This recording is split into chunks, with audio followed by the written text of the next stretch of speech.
Assalamualaikum warahmatullahi wabarakatuh. Perkenalkan, nama saya Muhammad Farhan dari Prodi Ekonomi Pembangunan, angkatan 2020. Baik, di sini saya akan menjelaskan kembali apa yang sudah saya pelajari di kuliah dengan mata kuliah pengantar ekonomi, pengantar manajemen. Di sini ada tujuan pembelajaran. Yang pertama yaitu mahasiswa mampu memahami pengertian dari manajemen. Yang kedua, mahasiswa mampu menjelaskan mengapa manajemen dibutuhkan. Yang ketiga, mahasiswa mampu menguraikan unsur-unsur organisasi. Yang keempat, mahasiswa mampu menjelaskan konsep perubahan organisasi. Yang kelima, mahasiswa mampu menguraikan kinerja organisasi. Yang keenam, mahasiswa mampu menjelaskan tingkatan manajer dan keahlian yang dibutuhkan. Yang ketujuh, mahasiswa mampu menguraikan fungsi manajemen.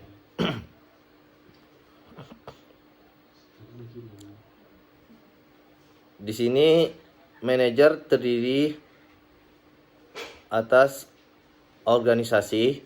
Yang pertama, sekumpulan orang, kerjasama, tujuan. Kalau manajemen itu ciri-cirinya proses, seni, ilmu, dan profesi. Pengertian manajemen menurut proses adalah proses perencanaan, pengorganisasian, dan pengarahan dan pengawasan usaha-usaha para anggota organisasi dan penggunaan sumber daya organisasi lainnya agar mencapai tujuan yang telah ditetapkan. Pengertian manajemen menurut ilmu sains. Manajemen merupakan bidang pengetahuan yang berusaha secara sistematis untuk memahami mengapa dan bagaimana manusia bekerja, sama untuk menghasilkan sesuatu yang bermanfaat bagi kemanusiaan.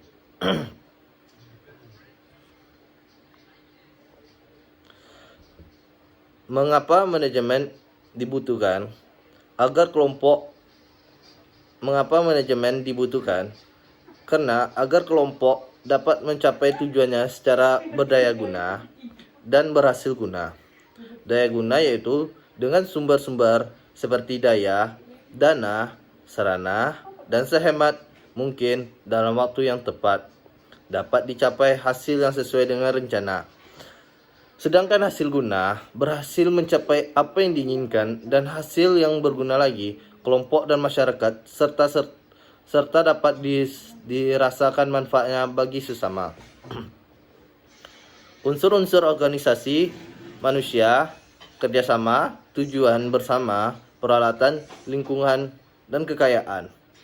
Sedangkan ciri-ciri organisasi ada 2 orang atau lebih. Ada kerjasama, ada komunikasi, ada tujuan. Perubahan konsep organisasi dari tradisional ke modern terjadi karena perubahan lingkungan yang di luar organisasi, yaitu yang pertama masyarakat, ekonomi, global, teknologi. Kinerja organisasi yang pertama yaitu efisiensi, melakukan hal yang benar atau mendapatkan hasil yang paling banyak dari jumlah input yang paling sedikit. Yang kedua, effectiveness, melakukan hal yang benar atau menyelesaikan kegiatan sehingga tujuan organisasi tercapai. Kinerja organisasi, efisiensi dan efektivitas yaitu terbagi lagi.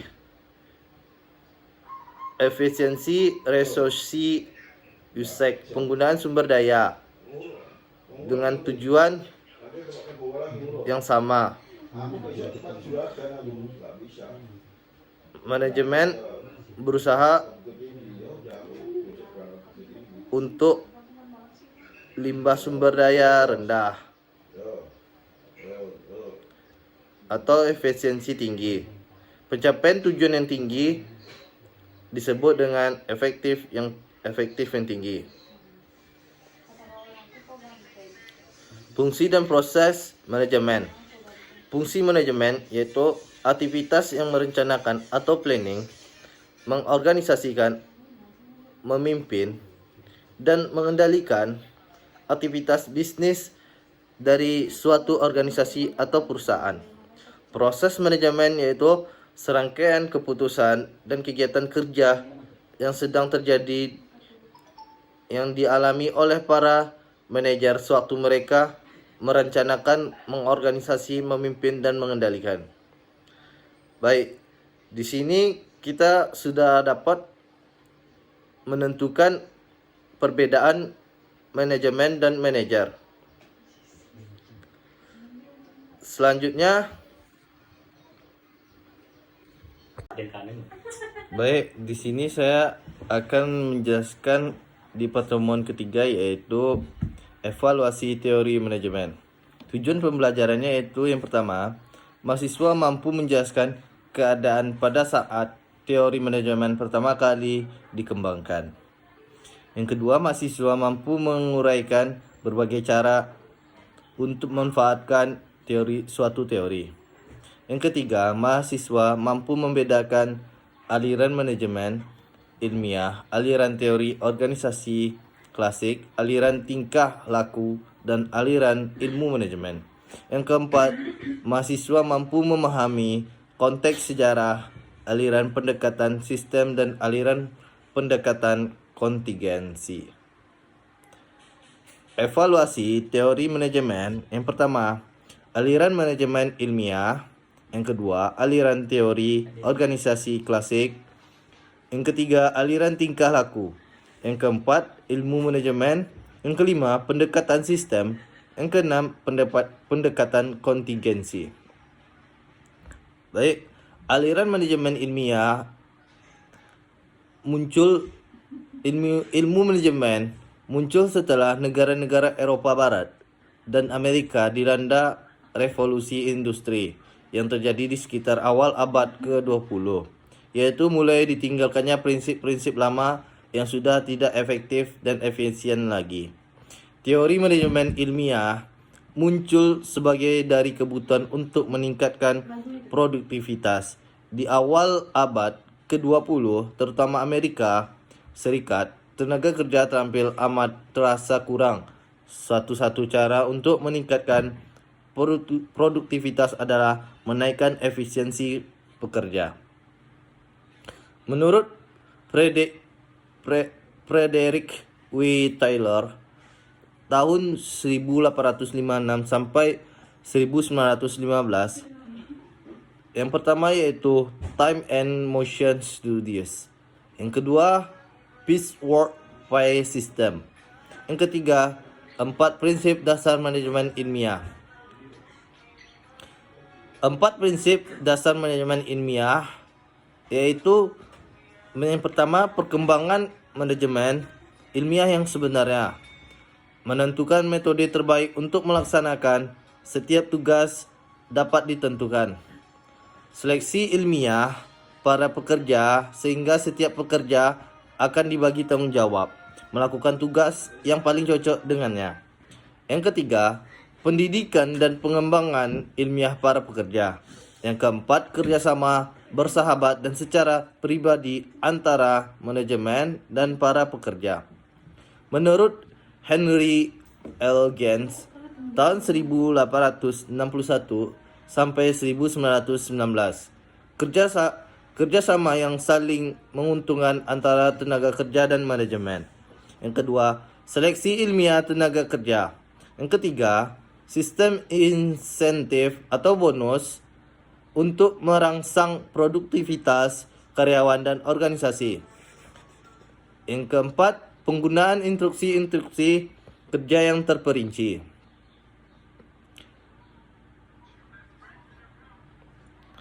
Frank and Lillian Gilbert.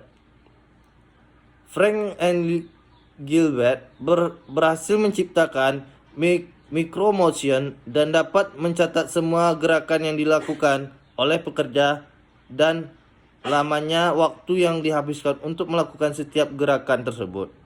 Frank and Gilbert juga menyusun skema klarifikasi untuk memberi nama 17 gerak tangan dasar seperti mencari, menggenggam, memegang, yang mereka sebut der Blitz.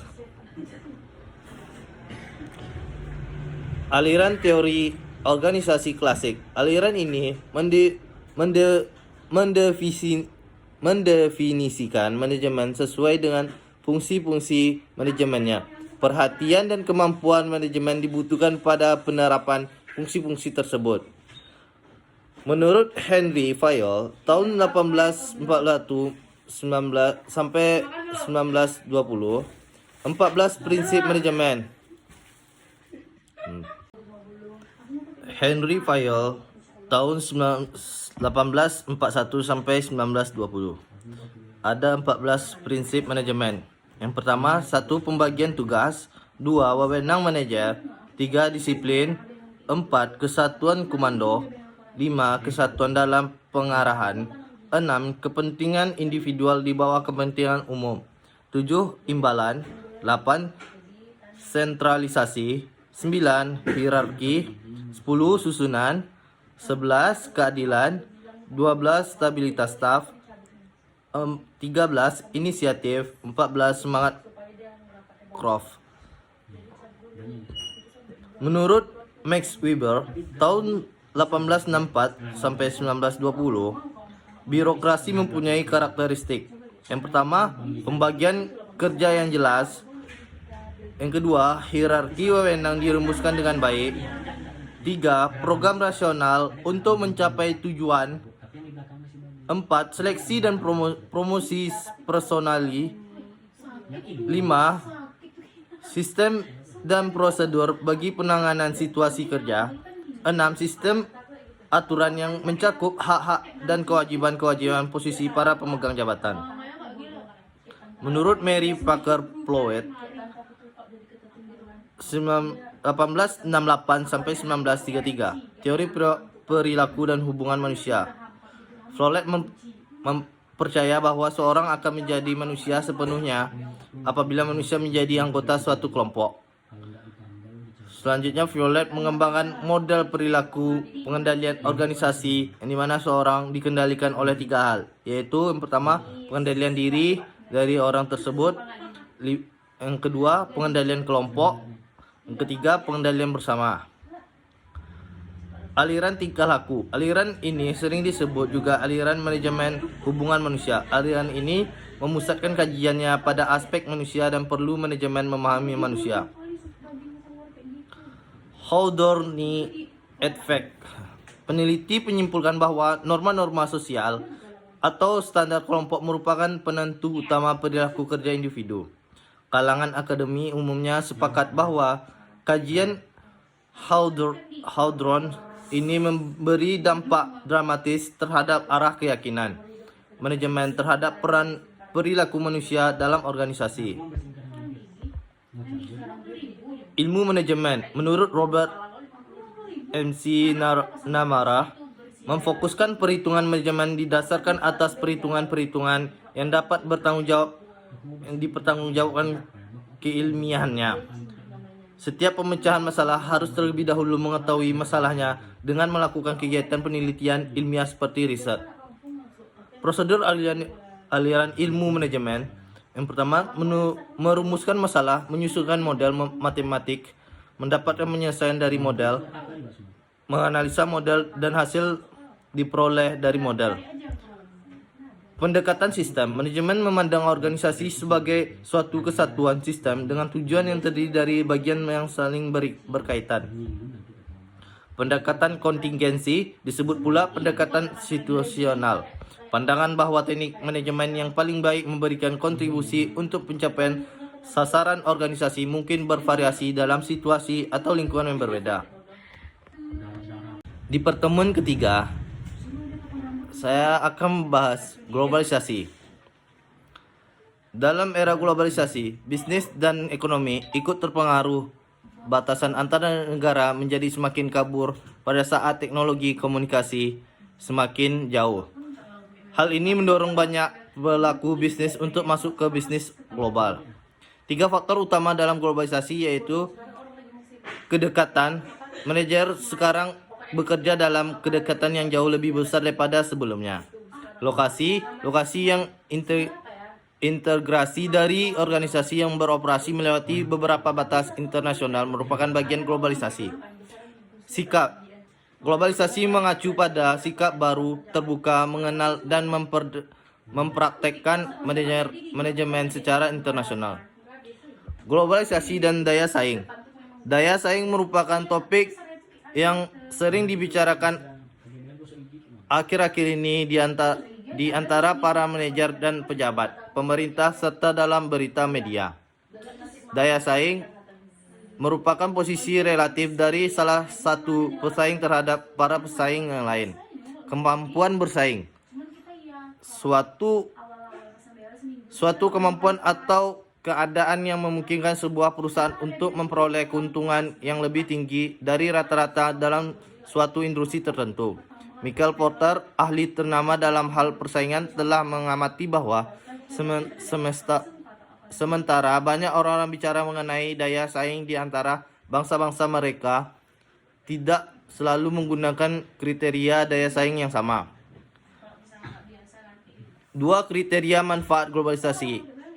Posisi relatif masa kini melihat ke masa depan.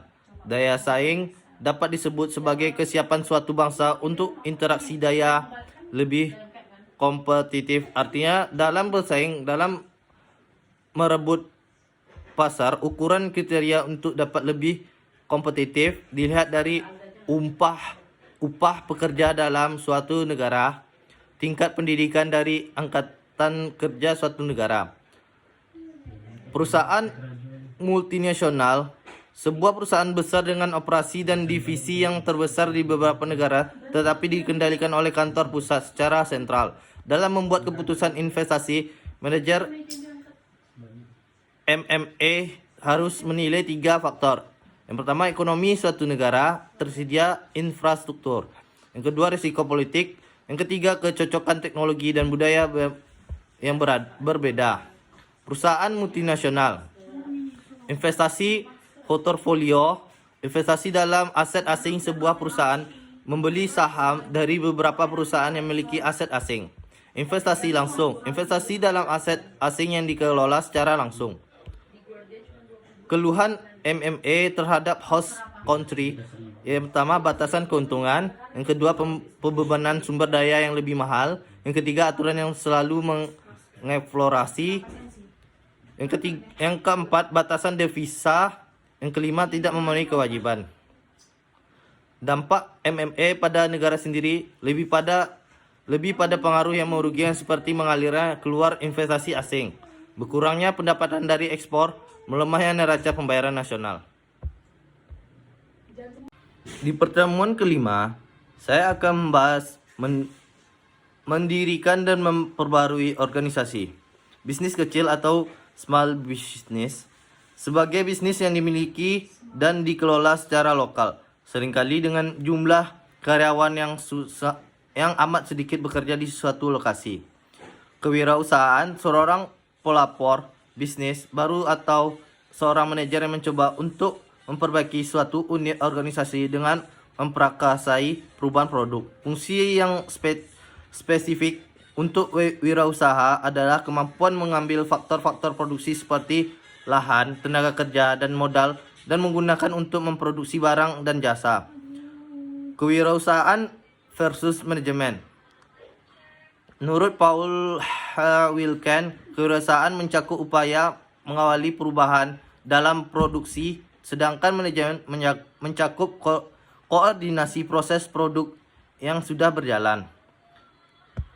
Manfaat kewirausahaan. Yang pertama, pertumbuhan ekonomi, produktivitas, teknologi, produk dan jasa baru, dan perubahan pasar. Faktor-faktor fisiologi wirausaha.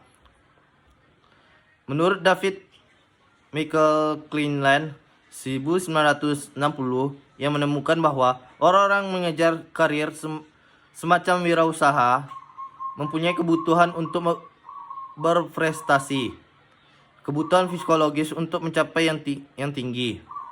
Orang dengan kebutuhan berprestasi lebih tinggi suka mengambil risiko, tetapi hanya beralasan dan risiko seperti itu merangsang mereka berusaha lebih keras. Yang ketiga, bahwa dalam masyarakat tertentu cenderung ditemukan bahwa orang dengan kebutuhan akan berprestasi dengan presentasi yang lebih besar. Perbedaan manajer dan kewirausahaan. Wirausaha cenderung menghargai sikap menghormati diri, kebebasan, kebanggaan, mencapai suatu dan gaya hidup yang menarik.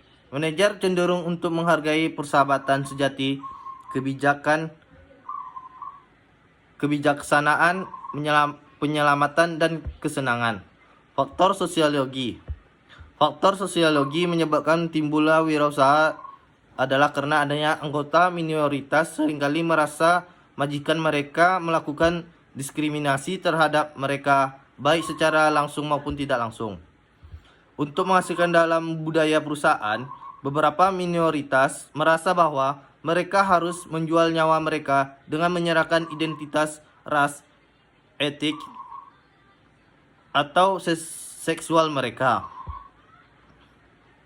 Hambatan terhadap kewirausahaan, kurang konsep yang layak untuk berhasil, kurang mengenal pasar, kurang keterampilan teknis, kurang modal awal, kurang memahami seluk-beluk bisnis, mudah merasa puas dan tidak termotivasi, kelemahan sosial, pekerja terkunci atau borgol emas, tekanan waktu.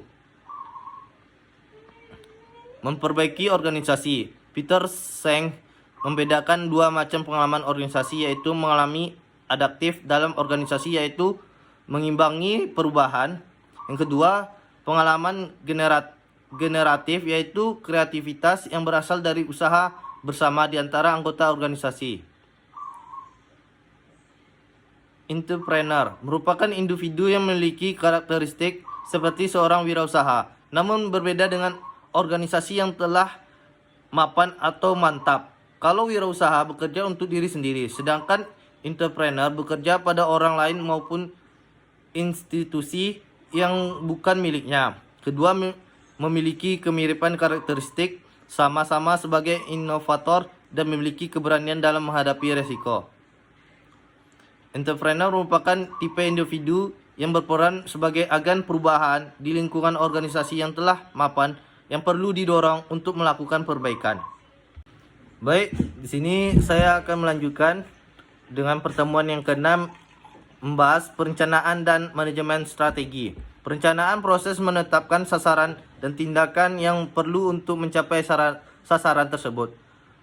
Sasaran, suatu tujuan yang dikarakteristikan dengan suatu perbandingan jangka waktu yang pendek dan spesifik, pencapaian yang dapat diukur.